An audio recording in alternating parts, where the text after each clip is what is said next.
ஆவடி காவல் ஆணையரகம் சார்பில் பல்வேறு குற்ற வழக்குகளில் மீட்கப்பட்ட 18 கோடி ரூபாய் மதிப்பிலான நகை, பணம், செல்போன் உள்ளிட்ட பொருட்களை உரிமையாளர்களிடம் ஆவடி காவல் ஆணையர் சங்கர் ஒப்படைத்தார். தேவையற்ற லிங்கை தொட்டு பணத்தை இழக்க வேண்டாம் எனவும், ஏமாற்றப்பட்டால் உடனடியாக சைபர் கிரைமில் புகார் அளிக்கவும் பொதுமக்களுக்கு அறிவுறுத்தப்பட்டது. ஆவடி காவல் ஆணையரகத்தில் பல்வேறு வழக்குகளில் பொருட்கள் காணாமல் போன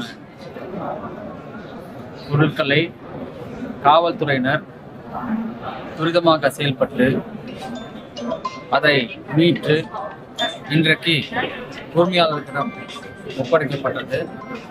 இதில் கிட்டத்தட்ட காவல் நிலையங்களில் குற்ற வழக்குகளில் சம்பந்தப்பட்ட நகைகள்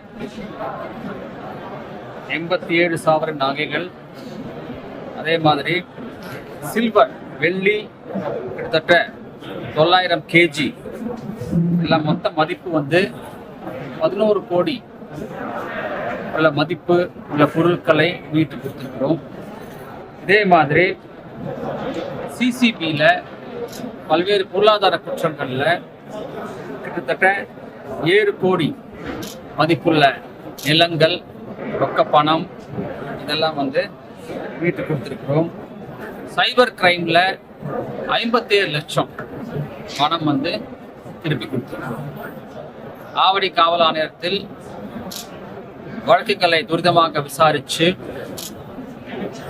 சீக்கிரமாக பாதிக்கப்பட்டவங்களுக்கு அதை திருப்பி கொடுக்க அனைத்து முயற்சிகளும் எடுத்துக்கிறோம். சைபர் கிரைமை பொறுத்த வரைக்கும் விழிப்புணர்வு ரொம்ப ரொம்ப முக்கியம்.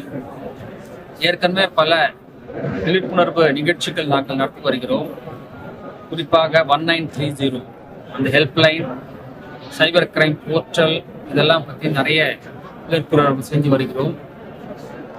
மக்கள் உஷாராக இருக்கணும்.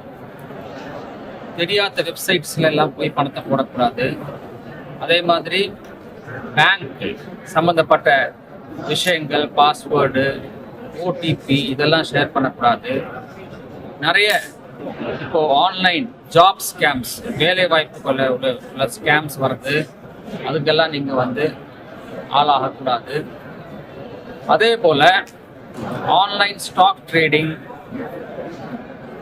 டிஜிட்டல் அரெஸ்ட்டு, அதாவது சிபிஐ ஆஃபீஸர் நார்கோட்டிக்ஸ் பிடிச்சிருக்கிறேன் என்று சிபிஐ ஆஃபீஸர் பேசுகிறேன், இந்த மாதிரி தொலைபேசியில் வரக்கூடிய தகவல்களை நீங்கள் இப்படிப்பட்ட ஏதாவது தகவல் வந்துருச்சுன்னா உடனே சைபர் கிரைம் ஹெல்ப்லைனுக்கோ இல்லாட்ட காவல் நிலையத்தை அணுகி உடனே கம்ப்ளைண்ட் செய்யணும்.